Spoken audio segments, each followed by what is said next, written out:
noite se incorporou. É capaz que o Corinthians utilize aquilo que os jogadores sentiram junto com o torcedor, que não estava presente no jogo de ontem, porque a partida foi na Arena Barueri, não tinha torcida do Corinthians, mas o corintiano vendo o jogo pela televisão, ouvindo pelo rádio, viveu ontem um momento que nas últimas temporadas não é frequente, né? E a gente vai poder mostrar daqui a pouco no programa outras ocasiões nesse encontro Palmeiras e Corinthians, em que o Corinthians viveu momentos semelhantes, no sentido de se alimentar disso. E, de fato, em algumas vezes isso aconteceu. O que aconteceu depois do jogo com o Palmeiras pode ser relacionado ao jogo com o Palmeiras e a forma como o Corinthians fez um gol, empatou, venceu. A gente vai mostrar, acho que o torcedor do Corinthians sabe de que momentos eu estou falando. Mas no jogo de ontem, o Corinthians foi absolutamente superado pelo Palmeiras quase até os minutos finais, quase até a hora que sai o gol do Yuri Alberto, que é o 2-1, e depois o jogo muda por um período pequeno. E as pessoas, isso é o futebol. De fato, isso é o futebol. Por que isso só acontece no futebol? Porque nos outros esportes coletivos, se uma equipe é tão melhor do que a outra por tanto tempo, o placar ele é irreversível. Isso é assim no basquete, é assim no vôlei, é assim no handball, é assim. No futebol, um time pode ser várias vezes melhor do que o outro e a diferença ser pequena. Aliás, ontem a diferença era até grande, né? Chegou no final do jogo com 2-0 para o Palmeiras. Mas era possível, e já aconteceu, a gente viu tantas vezes, um time amassar o outro, placar 1-0. E aí basta um momento, quando está 1-0, um momento, e as coisas mudam. Então pode ser que daqui a algum tempo o time do Corinthians, os jogadores, a comissão técnica do Antônio Oliveira mencione essa noite na Arena Barueri como um catalisador, como algo que mudou o espírito da equipe e tal, mas o Corinthians precisa de muito mais do que isso, de muito mais do que teve ontem, para conseguir alguma coisa de fato, porque a temporada ela é medida em amostras muito maiores do que um pequeno trecho de um jogo. Eu não estou diminuindo o que aconteceu, nem o valor sentimental para uma torcida que há muito tempo não tem momentos de satisfação como teve ontem quando o jogo acabou. Principalmente pela maneira como esse gol aí saiu. E com os requintes de sorte, falta de sorte e tal. Mas o Corinthians precisa de muito mais do que isso para seguir em frente com um tipo de desempenho de acordo com o que ele tem que mostrar, tem que fazer por ser quem é. Ô Zupa, eu falei que teve mais sorte do que juízo o Corinthians, bastante. Mas teve sorte, teve garra, teve força de vontade, teve garro também. Rodrigo, Garito. E aí, isso também faz o Corinthians. Isso é historicamente o Corinthians também, né? Boa noite, companheiros. Boa noite. Ao Fã de Esportes. Isso está ligado diretamente à história do Corinthians, um pouco menos nessa fase mais vencedora que o Corinthians viveu nessa última década, mas assim, o jogo de ontem reconectou o corintiano à essência que ajudou a escrever a história do clube e, consequentemente, a história do torcedor. Isso é suficiente para fazer o Corinthians virar a chave? Não. Mas isso pode ser um ponto de apoio dentro de um crescimento do trabalho. Sim. Então, se o trabalho continuar... O que a gente viu antes do jogo de ontem, né? Se o trabalho continuar dando os passos que deu nos primeiros jogos, antes do jogo de ontem, a partir do próximo, do Cianorte por diante, o efeito anímico do jogo de ontem, o efeito histórico, emocional do jogo de ontem, pode contribuir para esse trabalho crescer ainda mais. Agora, o jogo de ontem, por si só, não vai levar o Corinthians a lugar nenhum. Vai fazer o corintiano relembrar como foi a noite de domingo, dia 18 de fevereiro, por muito tempo.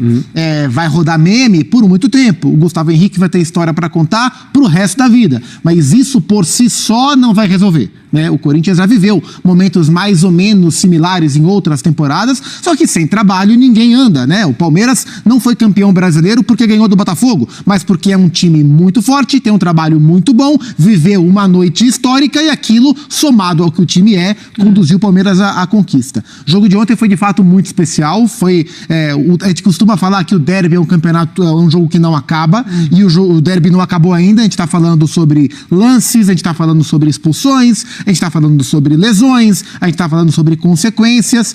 E foi um jogo tão intenso, tão histórico nesse sentido, que ele nos permite duas análises completamente distintas. Se a gente for olhar para o jogo, qual time sai confiante do que está fazendo e qual time sai preocupado? O Palmeiras sai confiante. Sim. Porque o Corinthians sai preocupado. Porque se o jogo tivesse terminado 4-0 para o Palmeiras, a gente abriria aqui o programa falando que foi um placar condizente com o que o jogo mostrou. Sim. Mas o jogo não acabou 4-0, porque o futebol permite. O Corinthians tirou força, sabe sei lá da onde, o Palmeiras cometeu os seus erros, o Corinthians fez história em Barueri e animicamente o Palmeiras sai procurando entender como não ganhou e o Corinthians sai batendo do peito e falando como o Antônio Oliveira já aprendeu que aqui é Corinthians, isso é Corinthians. Então é um derby daqueles que vai ficar para a história desse grande clássico, dos maiores clássicos do Brasil, se não for o maior. Essa é uma questão subjetiva. E eu tô curioso para ver como cada lado vai aproveitar o que pode ser aproveitado do derby. O Corinthians tem mais a aproveitar, porque o Corinthians está em busca de um caminho. E repito, se o trabalho continuar dando passos, o que a gente não viu no campo ontem, porque o time jogou muito mal, o efeito anímico desse derby poderá ser lembrado em outros momentos. A gente já vai falar do lado do Palmeiras nessa história, nesse rescaldo do derby, o empate 2-2, mas foi citado aqui, não sei se dá para dizer o herói, mas como o cara resolveu no fim, ficou marcado como um cartão de visitas nessa chegada do Garro ao Corinthians. ¿Ya se proyectó na história do derby? Sí, primero no veía cuando la pelota entraba, entonces medio que me asusté que no entraba, pero después cuando tocó la red es todo felicidad, a uno se le cruzan pocas cosas en la cabeza porque son momentos muy rápidos en donde uno tiene que brindarse de felicidad, pero nada, es pura e exclusivamente felicidade. A gente coloca, então, Rodrigo Garro pelo Corinthians em 2024. Em 4 jogos ele tem 1 gol, ações com bola por jogo 63,5, chances criadas, cruzamentos, faltas sofridas e passes recebidos. E aí a gente olha o ranking do time, como ele é importante, né? Terceiro, segundo, primeiro e quarto. Ele só está em 15º ali com 4 jogos, porque realmente ele só pôde jogar depois de muito tempo já treinando no centro de treinamento. O André Kfouri, olhando pro Garro, é claro que é muito cedo pra gente pensar em ídolo e tal, mas a gente já tá, com o nome dele já tá no derby, porque quando a gente se lembrar desse jogo, ele vai estar lá. Isso, como a gente ia falar sobre ele, eu não falei no meu comentário anterior.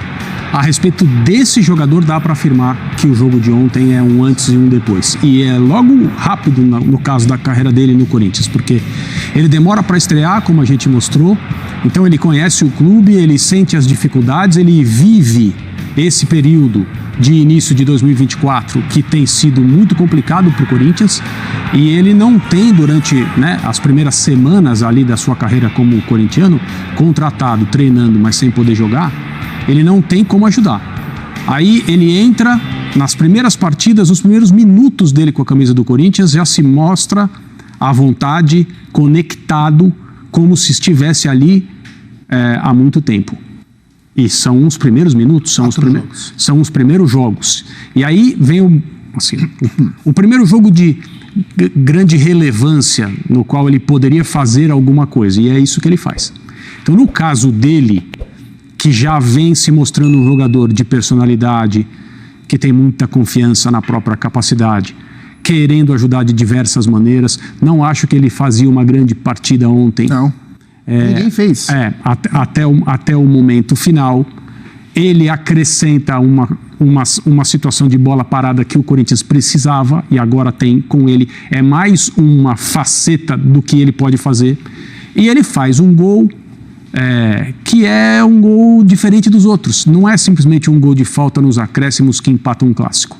É um gol de falta nos acréscimos que empata um clássico em que o time dele não tinha goleiro, um zagueiro foi pro gol, ele chuta, coloca a bola com precisão, mas o goleiro do Palmeiras resolve no último instante não defender, a bola bate na trave e entra, e é uma coisa épica, maluca, que certamente no caso dele terá desdobramentos. Se ele já tinha uma personalidade muito clara e muito expansiva para jogar no Corinthians, depois desse gol, ele vai se sentir ainda melhor. É porque é criado um elo, né? Assim, imediato, né, Zupac? De um cara que sabe que resolveu num momento muito difícil um jogo gigante. Porque, vamos combinar, um argentino não chega no Brasil sabendo todos os detalhes do futebol brasileiro. Mas ele sabe que Palmeiras e Corinthians é algo gigante. O que você acha que isso pode ainda projetá-lo mais como esse líder? Não de liderança ali de vestiário, mas de bola que o Corinthians está precisando. É assim, o Rodrigo Garro, e a gente falou aqui várias vezes, desde quando ele foi contratado junto ao Tajeres, ele é um jogador de técnica refinada, ele é muito bom jogador, ele é um ótimo meia. O Corinthians fez uma excelente contratação aos 25 anos, trazendo esse atleta do Tajeres. Ele era do Instituto de Córdoba, depois do Tajeres de Córdoba, até chegar ao Corinthians. Então era natural que ao entrar na equipe, ele daria um acréscimo técnico que o faria ser a referência. Ele foi contratado, e aí a gente já fez aqui muitas críticas à diretoria do Corinthians na condução inicial da temporada, mas eu sempre procurei bater na tecla que os reforços, quase todos, não todos, né, mas a enorme maioria dos 10 reforços que o Corinthians contratou, eles foram bem pensados dentro daquilo que o elenco precisa. E o Corinthians perdeu uma referência em termos técnicos de conduzir o jogo, que era o Renato, que foi para o Fluminense, e o Rodrigo Garro foi contratado para ocupar esse espaço no pensar do jogo, na parte técnica. Então era natural que ele se tornasse uma referência técnica dentro do que o Corinthians quer fazer de jogo. E isso ele começou a fazer contra o Santos um pouco no segundo tempo, contra a Portuguesa, contra o Botafogo, e não conseguiu fazer contra o Palmeiras, mas ele já dava mostras que ele seria o ponto central no desenvolvimento do jogo. Então isso já era uma parte. Qual é uma outra parte? Quais são outras duas partes que ele pode ter? A liderança de vestiário, e aí eu não sei se ele vai ser esse cara, mas ele é um cara de personalidade, ele não é o estrangeiro retraído que vem, ele é um cara que conversa, que se impõe, meio maluco e tal. E a terceira parte, a identificação com o torcedor. E aí, ao fazer um gol como o que ele fez em Barueri, ele gera a identificação com o torcedor em uma cobrança de falta em que a mecânica do corpo dele e aonde ele meteu a bola e o pé esquerdo que ele usa remeteu ao Neto. Foi um gol muito parecido. O próprio Neto falou isso, colocou nas redes sociais dele. O gol do Rodrigo Garro lembrou as cobranças de falta, até porque foi de longe, na gaveta, uma cobrança difícil de fazer, apesar do Everton ter falhado gravemente no lance. Então ele está aliando a parte técnica com uma questão de identificação com o torcedor muito carente de referências. Isso pode ser muito bom a ele. E esse gol, ele tem outras duas coisas, que é a história duas coisas curiosas. Uma delas é a maluquice do Garro. Estava vendo uma entrevista do Ranieri, e o Ranieri falou que na hora da falta, o Garro virou pra ele e falou: vai pro segundo pau. Falou pro Ranieri, que ele falou pra despistar o Palmeiras. Ele falou pro companheiro dele: vai pro segundo pau e vamos fazer aquela jogada. E o Ranieri foi. O cara foi e meteu a bola na gaveta. O Ranieri falou: esse cara é louco, né? E outra coisa é o chamado efeito borboleta. Não sei se alguém já viu o filme, né? Como uma coisa que acontece neste segundo pode mudar tudo o que vai acontecer nos segundos seguintes. Quando o Cássio é expulso, quem é o jogador que se prontifica e que se movimenta para resolver a parada para virar o goleiro? O Yuri, que brinca de goleiro. Só que aí ele vai conversar com o Gustavo Henrique. Tem cacoete de goleiro, precisa, né? Sim. E aí o Gustavo, e aí, eles vão conversar. E ele falou: peraí, meu irmão, tá 2-1 e você é o centroavante do time. Você não vai pro gol. E aí foi pro gol o Gustavo Henrique. Desesperado, como ele falou. Tinha sido goleiro. Desesperado. Se o Yuri Alberto vai pro gol, não teria falta do Murilo no Yuri Alberto. Você vê como uma coisa poderia ter outra falta? Claro que poderia, mas aquela falta que o Rodrigo Garro bateu não existiria se acontecesse o que instintivamente aconteceria com o Yuri chamando a responsabilidade. Agora, e isso mudou a história do clássico também. É um custo, né? O custo é 6 semanas fora. Exato. O Campeonato Paulista praticamente acabou pra ele. Uma costela quebrada 6 semanas fora. Infelizmente, voltando a recuperar a confiança, gol em clássico. Pedro Raul machucado também. Eles não tem centroavante. Tem o Arthur, né? Da base. Na hora que a poeira baixa, que a loucura toda começa a se dissipar e você faz as contas, sai caro. Sai. Sai caro. Mas assim... Mas o momento, o momento não tem preço. O momento não tem preço. E o Yuri Alberto, assim, ele se mostra ali muito à vontade para pegar as luvas de goleiro, mas assim, é só o Gustavo Henrique falar: quem sabe ele vai. Vai, pelo amor de Deus, só fica com essa luva e pronto. Mas tem uma outra falta que poderia ter mudado a história do clássico, do derby, e é algo que tem sido muito discutido também, quero a opinião de vocês sobre isso, que é quando o Piquerez tem essa falta aí. O Gustavo Henrique já estava goleiro. Foi a falta que o Cássio fez no Rony. E o Cássio fez, inclusive foi expulso, aí o Gustavo Henrique entra. O Gustavo Henrique, qualquer bola que fosse ali, provavelmente ele aceitaria essa bola. E aí, parece que o Piquerez, ele tenta tirar demais, ou parece que tem um super goleiro ali. Mas a impressão que me deu é que o Piquerez bateu uma falta no Cássio. Pronto. Vou fazer o gol, eu tenho que ser muito preciso aqui, porque senão o Cássio vai pegar. Não que ele achasse que o Cássio estava no gol, mas talvez ele não tenha tido a percepção. Ele falou assim, não, eu não preciso ser tão preciso aqui. Eu não preciso bater tão forte na bola. Eu não preciso tentar colocá-la, tão próxima à trave. Não é um goleiro. É um zagueiro com a roupa do goleiro. Então, dependendo de como ele batesse na bola, acertando a direção do gol, ele podia fazer um gol. A chance dele fazer um gol era muito grande.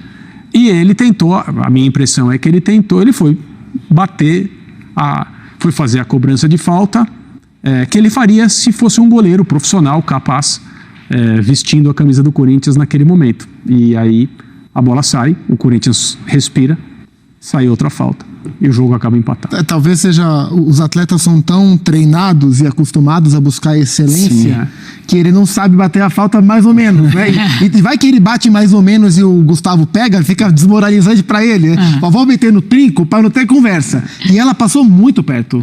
E no fim o Gustavo Henrique quase toma um peru. Coitado, a bola passou, ia ser um frangaço.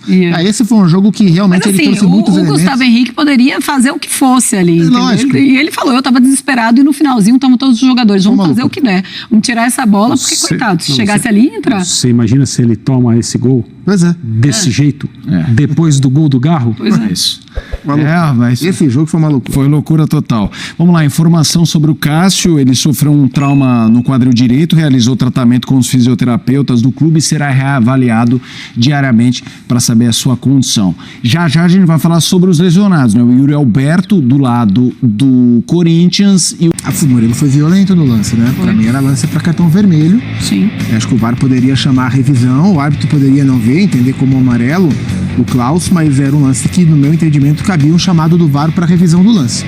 Para mim, o Murilo deveria ter sido expulso. Não sei se ele foi maldoso, se ele foi com a intenção de dar o joelho nas costas do jogador, isso eu não sou capaz de afirmar. Mas que foi uma entrada imprudente e que era passível de cartão vermelho, e não é pela lesão do Yuri, mas é pelo risco que ele impôs ao companheiro, que acabou causando uma fissura, uma fratura de costela. Para mim era para vermelho. Para você também era vermelho, e o impacto da saída do Yuri no momento que ele reagiu. Isso, a gente é meio levado a falar sobre o lance sabendo que o Yuri quebrou uma costela, Sim. Ali na hora você percebeu, ele cai de um jeito muito estranho, ele fica imóvel, a respiração e dele você percebe a câmera da transmissão chega o mais próximo possível, ele está falando alguma coisa, você percebe, isso aí não é o normal, não se mexe, tem alguma coisa estranha.